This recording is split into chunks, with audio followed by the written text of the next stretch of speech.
Minister of the Federal Capital Territory, Wike, on Thursday, issued a rebuttal over things that were said and not said during his confrontation earlier in the week with the naval lieutenant,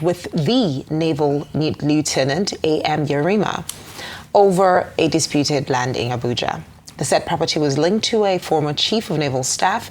Speaking with journalists, Wike dismissed reports suggesting that he had a personal axe to grind with the Nigerian military, emphasizing that he had great respect for the military institution and that the controversy had been exaggerated by individuals seeking to create the impression of a rift. The minister stated that his actions have always been guided by law, not sentiment or emotion.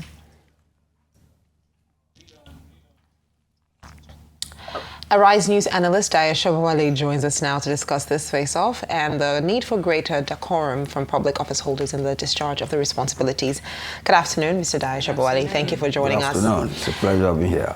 Now, what we saw, the display between Minister Wike and, of course, that officer was telling for a lot of Nigerians, because we saw a situation where an officer was in the line of his duty and that moment was about to be obstructed by what we often call power, in this part of the world. Our very, very lavish display of power, authority, age as well. What's your general assessment of the argument between the FCT Minister Wike and the Lieutenant Naval Officer?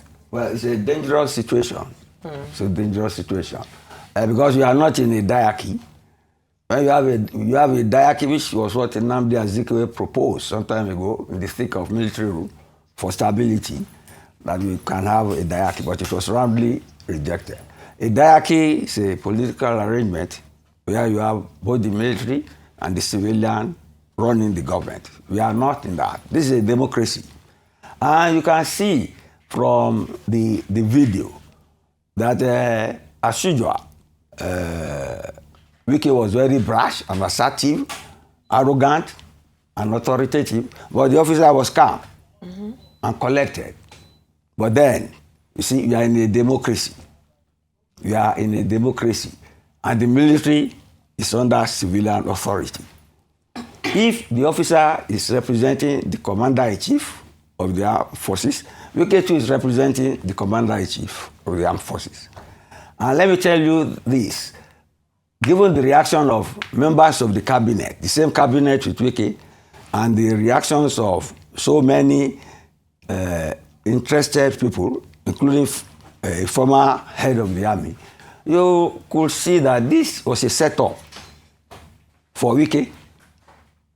It was a sort of ambush for him, and he fell flatly for it. He fell flatly for it. So he doesn't have my sympathy in that regard. But you see, the officer himself, even though he was calm and collected, and he was admirable, he knew he was provoking this minister. He knew that. So let's not invite military intervention into this matter. So some people, it does not matter if you have military intervention. But this is the sort of thing that aggravates the military to seize power. So that's why I say it's a dangerous situation. Absolutely. And should be handled carefully by government. And if possible, it should be buried here and now. Okay, we have barely 2 minutes, Mr. Sobowale, but right. we saw the minister deny that he showed any disrespect to the military officer when it was glaring. We have video footage of that for everyone to see. Would it have been easier to have just taken ownership and apologize for the situation, to show leadership as a minister of the FCT? You cannot. You can see he's feeling indignant. He's involved. I understand his indignation. I told you before that it's a setup for him. And they caught him. You get me?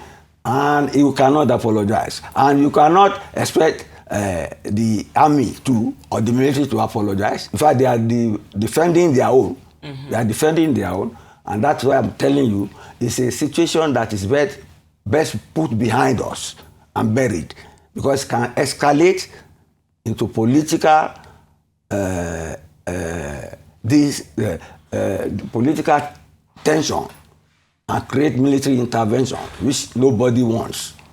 So the sooner it is swept under the carpet, the better. the better. I won't say more than that.